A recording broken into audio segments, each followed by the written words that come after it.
sa iyong pangalan. At sa ating pagniniig, O Diyos, gawin niyo po ang inyong plano para sa amin. Bless us, empower us, enlighten us. In the name of Jesus, your Son, our Lord, our Savior, we pray. Happiness laughs. Tumatawa ang tao at dapat siyang tumawa at dapat din siyang magpatawa. Maraming pag-aaral sa mga hayop kung sila ay tumatawa o nakakaya ba nilang tumawa. At hanggang ngayon, wala pa mga conclusive evidences. It seems like mga tao lang talaga ang merong ganitong uri ng regalo mula sa Diyos. At napakalaking ministry po ang magpatawa. In a manner of speaking, comedians can be considered as priests na namamagitan mula sa divine at sa human, kung saan tayo ay napapagaan ng pakiramdam, napapasaya, napapatawa. How does happiness laugh? What does happiness laugh at? Laugh at yourself. Ang isang taong magiging masaya, dapat kaya niya at napagtatawanan niya ang kanyang sarili, ang kanyang reality, ang mga katotohanan ng buhay niya na madalas hindi naman talaga nakakatawa. Pero ang pagtawa nga sa ating buhay at sa ating sarili ay dapat kung kailan hindi ito sobrang masaya at hindi ito sobrang maganda. Katulad halimbawa ni Abraham, pinangakuan ng Diyos na magiging ama ng napakaraming mga tao, pero ang tanda na niya, 100 years old na, wala pa siya ni isang anak na maituturing na ito yung legitimate na anak niya, na siyang magiging katotohanan ng pangako sa kanya ng Diyos. Minsan dinalo siya ng Diyos at may mga kasama pang mga anghel ang Diyos at hindi nagpakilala, pero nakaramdam sa Abraham na kakaiba itong kanyang panauhin. Genesis 17, 16 to 17. Ipinangako ng Diyos sa pagpapalain niya si Sarah at magdadalang tao samantalang over 90 years old na yung tao. Sabi ng Diyos, I will bless her and you will have a son by her. She will become the mother of nations and some of her descendants will live and be kings. Abraham bowed with his face to the ground and thought, I am almost 100 years old. How can I become a father? And Sarah is 90. How can she have a child? So he started laughing. Kaharap ni Abraham ang Panginoong Diyos, napaka-serious ng subject matter, pero hindi niya napigil at hindi naman niya pinigil na tumawa. Ano ang kanyang tinatawanan? Yung katotohanan na siya ay halos ang daang taon na at ang kanyang asawa ay mahigit 70 taon na, tapos sasabihan pa siya ng Diyos na magkakaroon pa daw sila ng anak. Isang lesson dito is love at yourself, not at others. Minsan yung comedy nagiging tragedy kasi ang pinagtatawanan iba. Dapat humanap ka sa buhay mo ng siya mong ikakatawa. At ang hinaharap nga natin yung normally hindi naman nakakatawa by itself, dahil bakit kailangan mo pa mag-effort tumawa ay kung nakakatawa na talaga. Pero yung nakakalungkot, pag nahanapan mo yun ng nakakatawa at nakakatawa, blessed ka. Laugh at your situation. Maraming sitwasyon sa buhay hindi maganda sa tingin natin. Hindi dapat ipagdiwang at lalong hindi dapat ikatuwa. Pero anong choice mo? Malungkot, magmukmok, magalit sa mundo. That's your only other choice. So choose to laugh at it. Genesis 18, 10 to 14, kakambal ng kwento kanina. One of the guests was the Lord. And he said, I'll come back about this time next year, and when I do, Sarah will already have a son. Sarah was behind Abraham, listening at the entrance to the tent. Abraham and Sarah were very old, and Sarah was well past the age of having children. So she laughed and said to herself, now that I am worn out and my husband is old, will I really know such happiness? The Lord asked Abraham, why did Sarah laugh? Does she doubt that she can have a child in her old age? I am the Lord. There is nothing too difficult for me. I'll come back next year, the time I promised, and Sarah will already have a son. So hindi lang si Abraham ang natawadan sa kanyang kalagayan, si Sarah din, nadidinig niya kasi sa likod ng kortina ang pinag-uusapan ng kanyang asawang si Abraham at ng Diyos. At sabi ni Sarah, ako, past 90 na, will I have this happiness? Siguro hindi lang yung pagkakaroon ng anak ang kanyang pinagtatawanan, kundi mismo yung capacity nilang dalawa para magtalik at magkaroon pa ng anak pa. So niya, tanda-tanda na ng asawa ko. And she found it something to laugh at. Not something to sneer at or to deride God about, pero nakakita siya ng humor, nakakita siya ng biro. At sa katotohanan, ang Diyos, pagka binasa niyo between the lines, very humorous. Halimbawa, ang Panginoong Jesus, sabi niya, pakainin niyo mga tao, libo-libo. Sabi, wala po tayong papakain. Gumawa tayo ng paraan. Sabi ko, akala pakainin ng mga tao. So, nung ang Panginoon naghimala, no? Di ba, tatlong konting tinapay, konting isda, pinaghati-hati. Ilan ang natira ang mga tira, yung mga pispis? 12 basket nung nakolekta. 12 disciples, tigi-tigi sa siguro sila ng basket na bit-bit ng mga tira. Dahil sabi nila, wala tayong ipapakain. Para ngayon, makita nila the humor of the situation, ang dami namang sobra, at sila ngayon nahirapang magbuhat. Pag tinignan ninyo yung mga dealings ng Lord, marami humorous. Kasi kadalasan lang, pag binabasa natin yung Bible, parang dan, yung ang banal-banal ng reaction mo, no, wala ka lang yung humor. Pero try to read the Bible with an eye for humor and you will find lots of jokes. So laugh at your situation, not at other people's situation. Anong ibig sabihin nito ng laughter ni Sarah at ni Abraham? It's acceptance of or resignation to a harsh reality. Natanggap na nila na hindi na sila magkakaanak, natanggap na nila na matanda na sila, hindi na matutupad yung pangako sa kanila ng Diyos, kaya sila natawa. Kasi pag natatanggap na natin with resignation, yung mga mapapait, nawawala yung bitterness at galit natin laban doon, nagsisimula tayong mabless. Hindi lagi mong nire-resist. When you're always resisting ang nagaganap sa iyong buhay, yung tinatawag nilang kapalaran, lagi kang nagagalit sa nangyayari sa iyo, hindi ka magiging handa to see the humor in life, and you will probably not be ready to accept and receive the blessing. The laughter here means a capacity for happiness in spite of the impossibility or the seeming impossibility of the promise, in spite of the situation, natawa sila. Kaya pa rin nilang tumawa. Hindi sila galit sa mundo. And the laughter here means a conditioning of oneself to be happy or at least to be cheerful. If you cannot be happy, you can at least be cheerful. Magkaiba naman yun eh. Hindi yung unhappy ka na nga, tapos grumpy ka pa, at pagtapos yung nakasimangot ka pa, galit ka pa sa mundo, kahit tuloy may nakakatawa, hindi ka natatawa. Dahil hinanda mo na yung sarili mo na huwag matawa, kaya nagagalit ka pa sa natatawa. Laugh at your life. Life at the seasons of your life. Yung mga season ng buhay natin, panapanahon yan. Your season could be a very nice one. Your season could be a very difficult one. Ecclesiastes 3:1-4, everything on earth has its own time and its own season. There's a time for birth and death, planting and reaping, for killing and healing, destroying and building, for crying and laughing, weeping and dancing. Nothing is permanent. Pagka masaya ka, magsaya ka. Dahil hindi naman laging masaya ang buhay. Ngayon, pag hindi ka magsaya ka rin. Dahil alam mong hindi permanent yung unhappiness mo, mapapalit lang din yun, sasaya ka rin. Now, if you want to be sad, nung masaya ka na, sad ka pa rin dahil sa muna ko, ang kasunod nito, sadness. So, habang masaya ka, dapat fast forward mo na yung sadness mo. Tapos, nung sad ka pa rin, hindi ka rin kahit kailan sasaya. It's a matter of choice. Nasa choice mo yan. Merong ikinalulungkot na wala silang kabiyak, meron na ikinalulungkot na meron silang kabiyak. Pwede mo nang ikasaya na wala dahil may advantage yun, pero kung ikasayang meron, it's your decision. Nothing is permanent. Change is always happening. So watch for changes and the relief that transitions bring.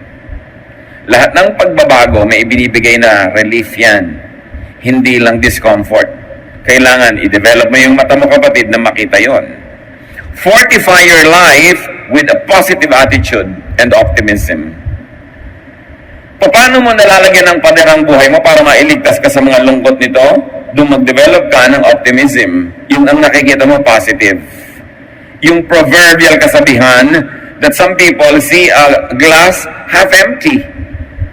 Pagka sila ay negative ang paningin. Some people see a glass half full kung positive ang paningin nila. So kung may kalahating baso pa ng tubig, sabi mo, ay, meron pang natirang kalahati, positive ang attitude mo.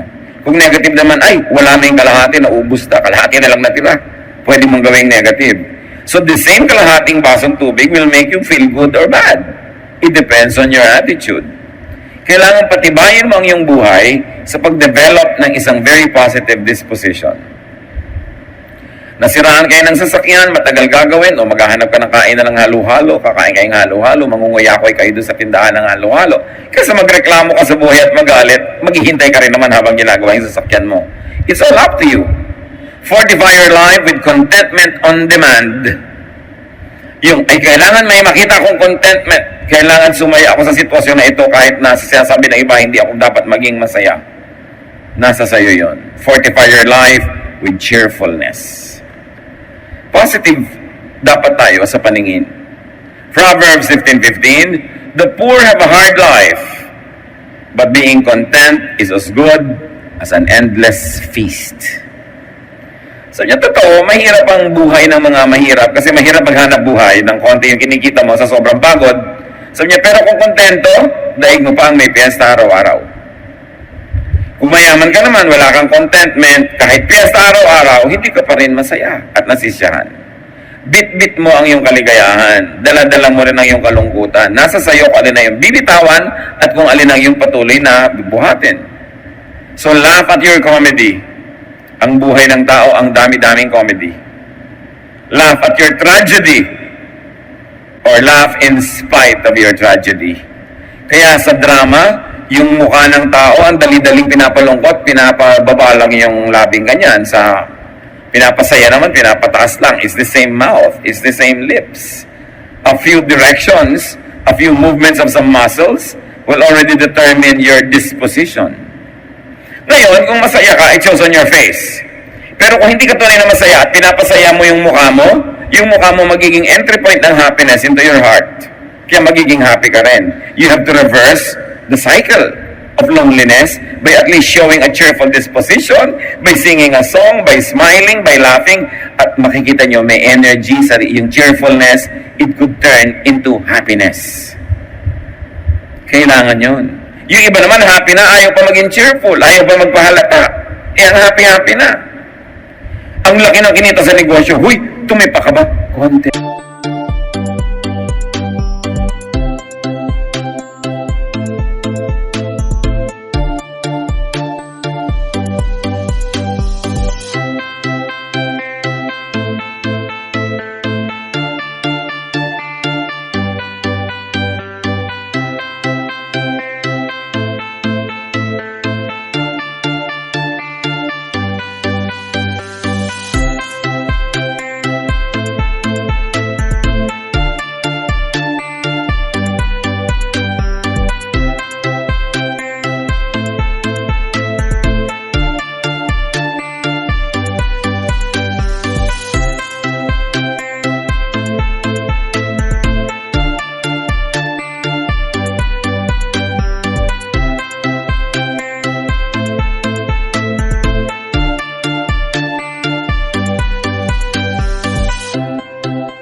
Ayaw pang magpahalata, no? Na masaya. Gusto nang tumalon at tumili sa saya, pero ngingiti lang ng konti. Ba't mo kailangan sikilin yung ganong damdamin? Kailangan express mo yan. For example, 2, 1, 2, 3, Hannah prayed, "You make me strong and happy, Lord. You rescued me. Now I can be glad and laugh at my enemies. No other God is like you. We're safer with you than on a high mountain. I can tell those proud people, stop boasting. Nothing is hidden from the Lord, and He judges what we do." So sabi niya, you made me strong and happy. Nire-recognize itong si Hannah na ang happiness sa Diyos yan ang gagaling. Kaya dapat pag dumating, ine-entertain. Pag wala, hinihingi. Pagka wala, pinoposition mo yung sarili mo para ma-attract sa iyo yung happiness at lapitan ka niya. Alam niyo, ang happiness, ang gusto niyang kasama, kapwa happiness. So pag yung angel of happiness, naghahanap ng kakalungan, makakasama, nakita ka na kasimangot, sa palagay mo, lalapit sa'yo? No! Pero pag may nakita yung nagsasaya, doon pa rin ilihin sasama, because happiness begets happiness. Kaya kailangan ina-attract mo yung happiness. Sa itsura mo, sa kulay ng damit mo, sa ayos ng furniture mo, sa itsura ng hain mo, you attract happiness. Kahit ang iulam mo lang tuyo, pero korting bulaklak pa ang mga kamatis na nakapaligid, You attract happiness, pero may tatlong tuyo doon na hiwa-hiwalay pa, nakakaantok tingnan. Di ba? Nakakawalang ganang kainin, lalo't ang lamig-lamig na. Tapos, hindi pa nakangiti ang mga kumakain. Si Job, na ang daming naranasan na hirap sa buhay, chapter 5, 23 to 26. In times of war and famine, God will keep you safe. You will be sheltered without fear of hurtful words or any other weapon. You will laugh at the threat of destruction and famine. Di ba pag may threat of destruction and famine, you are scared, say, you will laugh. Tinatakot ka ng buhay na maghihirap ka, tatanda ka, magkakasakit ka, you will laugh. Yung Proverbs 31 lady, you will laugh at the days to come. Yun ang sinasabi. And you won't be afraid of wild animals. They will no longer be fierce, and your rocky fields will become friendly. Your home will be secure, and your sheep will be safe. You will have more descendants than there are blades of grass on the face of the earth. You will live a long life, and your body will be strong until the day you die. This is the hope of somebody who believes in God. This is the promise that people who believe in God will always hold on to, no matter how bleak the present time is. Kaya sabi niya, in times of war and famine, in times of threats of destruction, you will laugh. Meron tayong pwedeng pagkunan ng malalim na ligaya kahit yung katabi nating katotohanan, the immediate and the here and the now, seem to be very difficult. Because you know that God is in control and that God loves His people. Your situation will change. Or if your situation doesn't change soon enough, you can change your attitude about your situation. Dalawa lang naman ang pwedeng magbago. Nagbago yung sitwasyon, o binago mo ang iyong pananaw. Katulad nung grape na hindi maabot-abot ng bear, yung sour grape. Inaabot niya yung grape, hindi niya maabot. Sabi niya, di bale, maasim naman. Huwag na lang. Pinalitan niya yung attitude niya para hindi siya malungkot. Yan tinatawag na sour grapes. Nag-sour grapes ka na naman. Sabi mo, hindi ka ba niligawan nung lalaking yan? Wala namang kwento, mukhang tamad. Sour grape, di ba? Kahit nga tamad, bubuhayin mo, iligawa ka lang. No? Pero, sour grape ka lang dyan. Defense mechanism natin yon. Bakit mo naman papalungkotin yung sarili mo sa nakakalungkot na sitwasyon na nga? Umimbento ka lang parang para sumaya. It is your duty to yourself. We have to cope. At mga kapatid, yung mga ibang tao, yung mga coping mechanisms nila, huwag nating maliitin, huwag nating masamain when people are just trying to cope. Kumisa may nagtatawa na ng ang lakas, naiinis agad yung mga manang. Ihirapan agad yung nagtatawa na ng malakas. Ano man ang malay mo, 30 araw na siyang umiiyak, ngayon lang siya gumawa ng kaligayahan, o kaya umiimbento kahit hindi totoo para palapitan man lang siya ng kaligayahan, siya ay naglalagay ng pain, tumatawa siya, tapos magagalit ka pa sa kanya. Meron pa nga na isang babae na kung magbihis talaga, hindi mo malaman kung planet man o kung clown o anghel, no? Eh may mga conservative na women sa church, pinagsabihan siya. Sabi niya, sister, bakit naman ganyan ka magdamit? Hindi nakaka-glorify ka, Lord. Hindi daw nakaka-glorify. Alam niya, sabi ng kapatid natin na yun, ito na lang ang kaligayahan kong natitira sa buhay. Kung alam niyo lang pinagdaanan kong pait at hirap, dito na lang ako sumasaya, papakialaman niyo pa ako. So mula nun, hindi na siya dinyadge. Basta naman hindi malaswa yung damit mo, yung iba naman kasi pati pananamit ng kapwa, pinapakialaman. Ano ba naman itong babaeng to? Laki-laki ng ribbon sa ulo. Diba? Mabuti kung may kahon pa rin at ribbon nasa ulo. Masaya siya. Hindi ka naman inaano. Hindi mo alam ang ginagawa ng tao. Kung minsan may kain ng kain, meron naman, magpa-party. Sabi mo, ang hirap-hirap na nga niya, nagpa-party pa. Hindi mo alam yun na lang ang kaisa-isa niyang taya para sumaya siya, para makakope siya sa situation. We all cope. So you don't trivialize the mechanisms of people when they try to cope with loneliness and with sadness. Now, what's the wonder of laughter? Laughter is not only the best medicine, it is also the best defense and offense against tragedy. Pag kaya mong tumawa sa anumang bagay, hindi ka maitutumba ng anumang bagay na yon. Proverbs 17:22, if you are cheerful, you feel good. If you are sad, you hurt all over. So it's your choice. Will I be cheerful? Or will I be sad? Kuminsan yan na hindi maintindihan ng napakaraming foreigner sa Pilipinas. Lubog-lubog na yung bahay, bahana. Eto na ngayon yung mga taga-dyaryo, kukuha ng picture, lahat ng tao. Baha. Tawanan pa. Kahit na nga sa patay, iyak ka, tas, picture. Ngitian mo na dahil picture. Yung, marunong tayo mag-cope. Diba? Napakahalagang, yan ay napakahalagang regalo sa atin ng Diyos. Kasi meron tayong 28 mahigit na bulkan na active. Dinadalaw tayo ng mahigit 2 ng bagyo every year na nag-iuwi ng mga baha, mga landslide at kung ano-ano. Pagkatapos, napakarami pa ng mga politiko who are raping our country blind and depriving us of so much precious resources.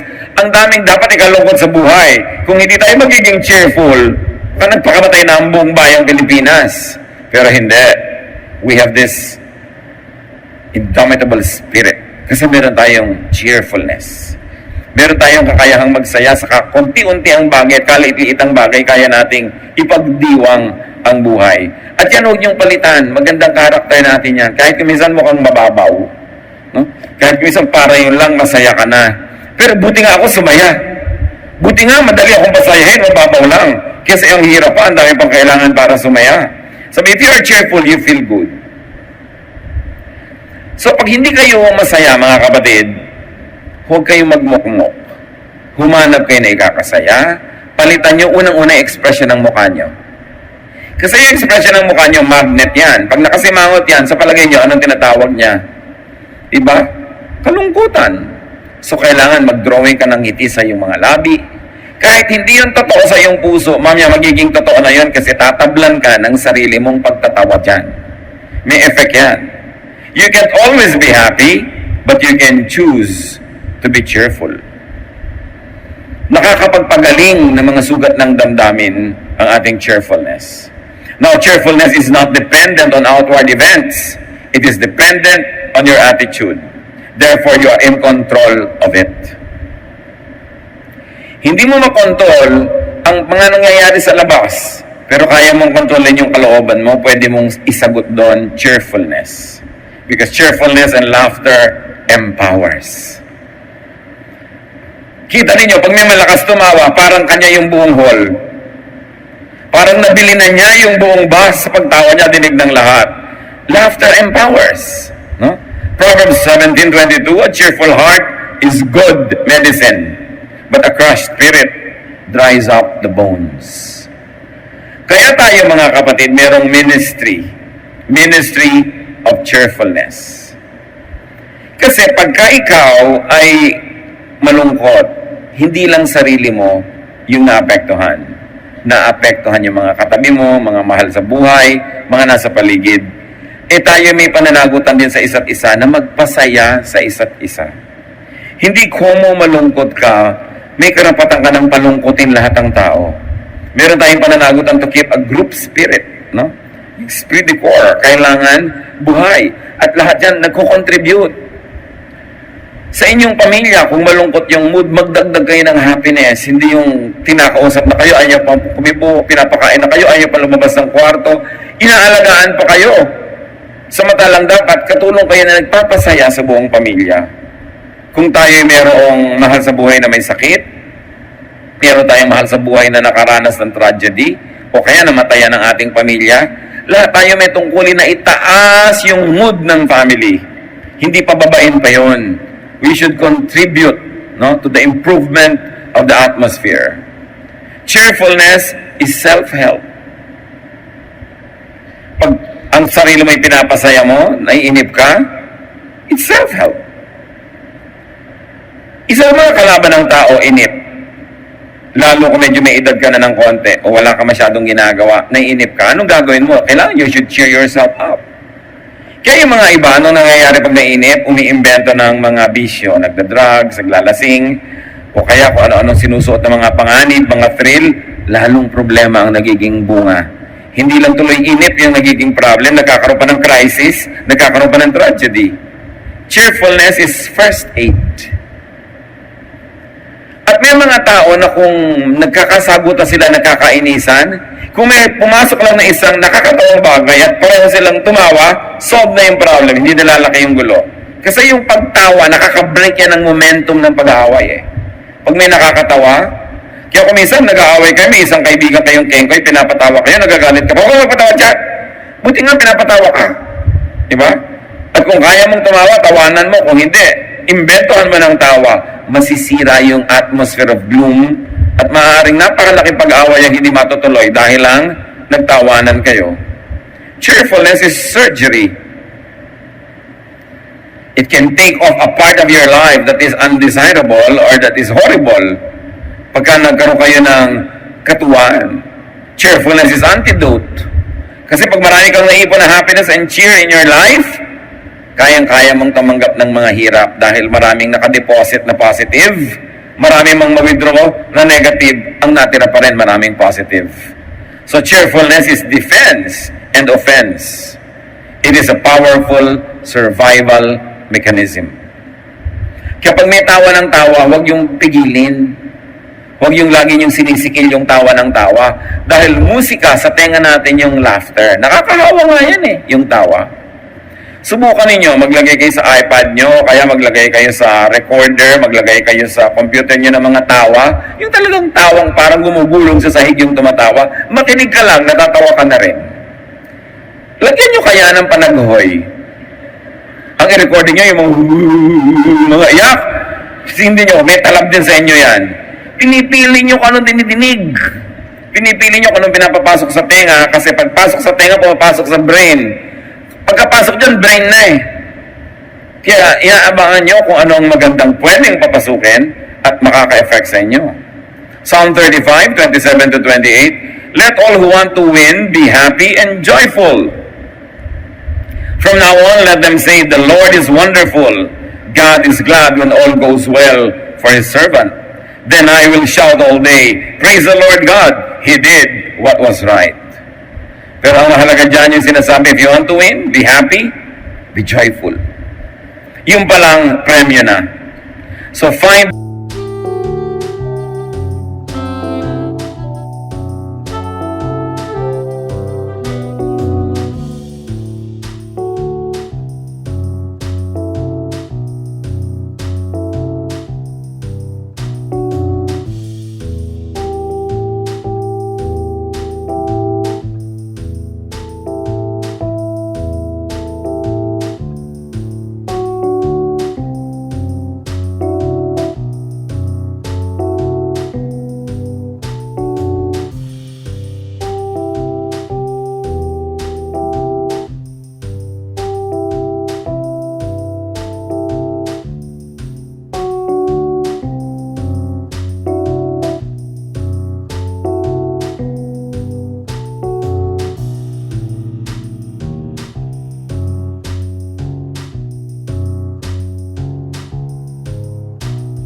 the bright, light, funny side of things. Lahat ng bagay has at least two sides.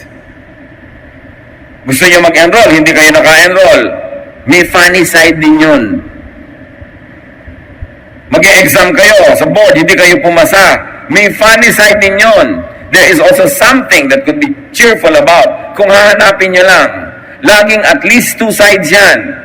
So dapat ang hinahanap nyo yung magpapasaya, hindi yung magpapalungkot.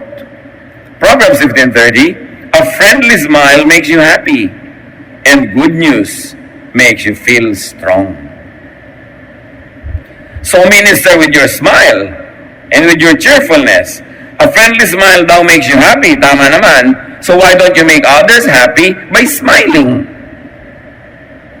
Hindi yung lumalapit pa lang sa'yo, may sasabihin sana ako sa'yo, ano? Di ba? A friendly smile makes people happy. Pwede mo sabihin, ano? Pwede mo naman sabihin, alam mo, kinakalungkot ko, hindi ko mabibigay ang gusto mo, pero nakangiti ka pa rin. Pero yung pang-discourage mo, baka kautangan, baka kahingan, baka kaabalahin, para kaagad tigre, bakit? That is not ministering to others. Especially to people close to you. Sa takot natin kumisang maabala, sa takot nating maistorbo, mautangan, mahingan, malugi, gano'n na yung mukha natin, mukhang pusang galit. Pero hindi nang hinihingi sa atin ang Biblia. You minister with your face. That when you let your face shine on people, they find a good reason, if not to be happy, at least to be cheerful. It is a ministry. Kahit anong oras, yung mukha natin, yung expression natin, either pinapagamit natin sa Diyos o kay Satanas. That we lift people up or we make them feel low and bad. Kumisan just to preserve our turf. So, minister with your smile. It's a ministry. Minister with your cheerfulness. And benefit from other people's laughter. Ang hirap kuminsan, nakasakay ka sa jeepney, may nagtatawanan, nakakakwat-tawa talaga, pero pigil na pigil ka. Huwag ka na magpigil, makitawa ka na, makipaghampasan ka pa sa kanila. Diba? Kasali ka na agad sa kwentuhan. Yung biruin mo, nakikinig ka lang na minister ka, pero kuminsan may nadidinig ka, diba? Nade-depress ka. Kasi yung balita nila. So, nakaka-minister tayo sa mga tao, we make them feel good or we make them feel bad. Lahat ng pwedeng sumali ka sa kaligayahan, makisali. Huwag yung masyadong hard to get, masyadong conservative, masyadong pa-image, masyadong hindi ma-reach. Kasi at the end of the day, you'll be sad. Or at least you will not be happy. Psalm 16, 10 to 11. I am your chosen one. You won't leave me in the grave or let my body decay. You have shown me the path of life and you make me glad by being near to me. Sitting at your right side, I will always be joyful. So ang tinutukoy dito yung presence ng Amang Diyos. So sinasabi, katabi lang kita, kasama lang kita, masaya na ako. Eh hindi ba lagi naman talaga natin kasama ang Diyos? Wala ka nang pwedeng puntahan na wala doon ang Diyos. So wala kang dahilan para mawalan ng reason to be joyful about. Because you are in the presence of God, no matter what the situation. And if we're going to internalize that and operationalize that, ang liit ng darating sa iyong lungkot. At dumadapo man yan, maalala mo agad na hindi mo dapat i-entertain, itataboy mo agad. You cannot stop sadness, you cannot stop loneliness and worry from flying over your head, but you can stop them from nesting in your hair. Hindi mo dapat i-entertain masyado matagal. Pag may naalala mo malungkot, ibahin mo, change channels, change the thoughts. Merong tugtog na nakakapagpalungkot sa iyo, huwag yan na i-play mo, yun nagpapasaya. Dapat nagpapalungkot ka lang sa buhay mo at pinapayagan mo malungkot ka when you reflect and your reflection makes you wiser. Other than that, be kind to your emotion. Find happiness in God's presence and you will never run out of reasons to be happy. He who laughs wins. Proverbs 18:14, being cheerful helps when we are sick, but nothing helps when we give up. Marami mga pag-aaral na sa medisina, sa mga wellness fields, yung mga taong masayahin, mas madalis makarecover sa sakit. Yung mga malulungkutin, ang hirap tabla ng gamot. At madalis ma-infect. Mas madaling ma-infect ang mga taong malulungkutin kaysa mga taong masasayahin. Kaya dagdagan ninyo yung potential na kayo yung lumusog, lumakas, make yourself happy. And we are cheerful not only when we are healthy. Sabi, being cheerful helps one when we are sick. So kahit may sakit ka, maghanap ka ng ikakasaya. Diba? Maghanap ka ng ikakatuwa. Kaya nakakatuwa yung mga ospital na magagandang mga painting, masasayang mga scenery yung nasa room para ma-lift up ang iyong spirit. Para sumaya-saya ka. Ano ang mapapala mo pag nagmukmuk ka? Anong mapapala mo kung naninimangot ka? Pati mga tao, iiwasan ka. So nababawasan yung potential that happiness be brought into your life. Happiness brings out laughter. But in turn, laughter can induce happiness. Yan po yung sinasabi natin kanina. Pag masaya ka, matatawa ka. Pero kung hindi ka masaya, magtatawa ka, mamaya sasaya ka na rin. Kailangan gumawa ka ng paraan para makawala ka dun sa lungkot at yung pagtawa ang isang mabisang paraan. Psalm 126, 1-2. It seemed like a dream when the Lord brought us back to the city of Zion. We celebrated with laughter and joyful songs. So laughter is a celebration. Create and join activities and situations that induce and release laughter. Manood ng comedy imbes ng tragedy o lalo na imbes ng horror. Bakit ka naman magbabayad para tumaas ang presyon, para matakot, para kilabutan, para nervyusin? Masama sa katawan yun. Kailangan merong nakakatawa. Kung meron kayong mga paboritong pelikula na talagang natatawa kayo, replay lang, replay ng replay. Hindi naman nawawala ng talab yun. Pero ang nakikita ko maraming nire-replay ng mga tao, yung drama. Yung nakakaiyak, ito iiyak na naman siya sa part na yon. In fact, magsisimula na siyang manood, may katabi pang isang kahon na Kleenex. Pero mo, ipapayakin mo ang sarili mo, nakakadrain yan. Kaya, maganda yung gift na meron kayong kaibigan na may sense of humor, no? Lagi nyo iimbitahin yun. Sasama kayo sa tao na may sense of humor, masigla, masayahin, kaysa yung mga taong laging malungkot. Samahan nyo lang yun to minister to them, but do not go with them too often dahil baka kayo madamay at kayo mahawa sa kanilang mga negative na pananaw sa buhay. Proverbs 15:13, happiness makes you smile, sorrow can crush you. Kaya naman tayo dapat gumagawa ng paraan para ang pamilya natin mapasaya, hindi mapalungkot. Pinag-aaral ka, mag-aaral ka para sa oras ng graduation, kasama ka sa marcha, masaya. Diba? Ikaw naman ang padre de pamilya, maging tapat ka sa iyong asawa dahil napakaraming tragedy ng pamilya dahil itong si lalaki ay naglaro ng apoy. Or paminsan-minsan si babae pero masyadong bihira. Ang dalas-dalas yung tatay.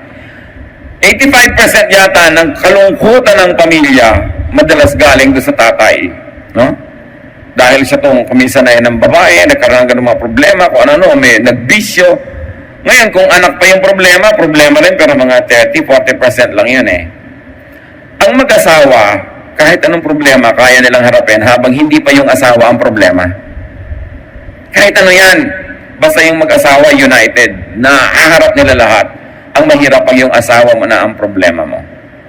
At totoo yan, napakalaking challenge sa mga Filipino fathers to create happy homes. Dahil madalas talaga ang dami-dami, this is scientific study na ang pinagmumula ng pinakamalalaking sobrang mga kalungkutan pagka yung tatay nagbisyo o ng babae. Yun lang naman eh. Kung walang hanap buhay, walang maipakain sa pamilya, nagagawa niya ng paraan eh. Diba? Pero ang mahirap yung talagang nagtataksil sa asawa, ang laking problema dinadala niyan. And you torture one another. So if you have a ministry to one another, maging tapat ka sa iyong asawa, maging tapat ka sa iyong magulang, huwag kang magloko sa iyong mga pag-aaral, babae ka, huwag ka munang magpakalat-kalat kung saan-saan and reserve your pregnancy after marriage. Hindi yung aga-aga eh nangyayari, nahihirapan yung buong kamag-anak mo. Lahat tayo may pananagutan sa isa't isa. At meron tayong kontribusyon dapat na kaligayahan sa pamilya, sa community, sa bansa. Hindi ang kontribusyon natin, kalungkutan nila, pag-aalala, pamamroblema, kahihiyan. Dapat siniserious natin that we must be positive contributors to our families. Happiness is a gift from the outside. Cheerfulness is an attitude from within. So kung wala ka ng gift from the outside, begin from within you kasi kaya mo yun to be cheerful. Happiness you receive, cheerfulness you create. Happiness brings cheer. Cheerfulness extracts happiness from the universe. Yung mga cheerful, palangiti, mga pag-imbento ng kasiyahan, nakakatas nila ang mga planeta. Nakakakuha sila ng kaligayahan mula doon. Kailangan marunong tayo ng ganong skill to extract happiness from any situation because you have a cheerful attitude. So laugh and be happy. You were fearfully and wonderfully made. And you were made by God to enjoy this life, to enjoy His creation, to enjoy His goodness, not to suffer. Kung may suffering ang pamilya natin, ang ating grupo, huwag na nating dagdagan pa. Kung minsan, mga magulang nyo may problema, yung mga anak man magre-rebelde pa, sasabay pa, dinadagdagan nyo pa yung problema. Pagka mayroong mahina na performer sa ating pamilya, mayroong failure yung performance niya, all the others have to compensate and do extra well para buuin yung pamilya. Hindi yung magdadagdag pa kayo ng problema, may problema na nga. Patibayin. How much do you want to be happy? Kanina, tinanong ko kayo, how happy are you? 1 to 10. You'll be surprised. Many people are not really happy. Or at least they think so. Pero dapat meron tayong gawin. Hindi ka pala happy, umimbento ka ng kasiyahan. Be happy, be cheerful, do something. Lift yourself up. Magsaya, magpasaya. Dapat meron ka talagang happiness project. Ang dami nating project sa buhay eh. May project ka ba na sumaya? May project ka ba kung paano mo papasayahin pa ang iyong asawa? Iniisip mo ba yan? Paano ko pa siya papasayahin? May project ba tayo para, paano ko papasayahin ang mga bata, ang mga anak ko? Is that enough na pinapakain ko sila, pinag-aaral ko? Paano ko sila papasayahin? Mga anak, may project ba kayo? Paano ko papasayahin ang aking magulang? Huh? Minsan ang dami yung project, paano ko papasayahin ang girlfriend ko, boyfriend ko, pero yung mga magulang, nakakalimutan. Kailangan, paano ko papasayahin ang parents? At eto pa mga kapatid, paano natin papasayahin yung mga grandparents, yung mga lolo at lola? Mga nabiyuda, wala nang masyado ka-partner sa buhay, paano natin sila lalong paparamdamin na welcome sila at kasama sila at hindi sila nag-iisa? Paano natin bibigyan pa ng kulay, sigla yung mga nalalabing panahon nila dito sa lupa? Meron tayong pananagutan sa isa't isa. Pero para nyo magawa yon, pasayahin nyo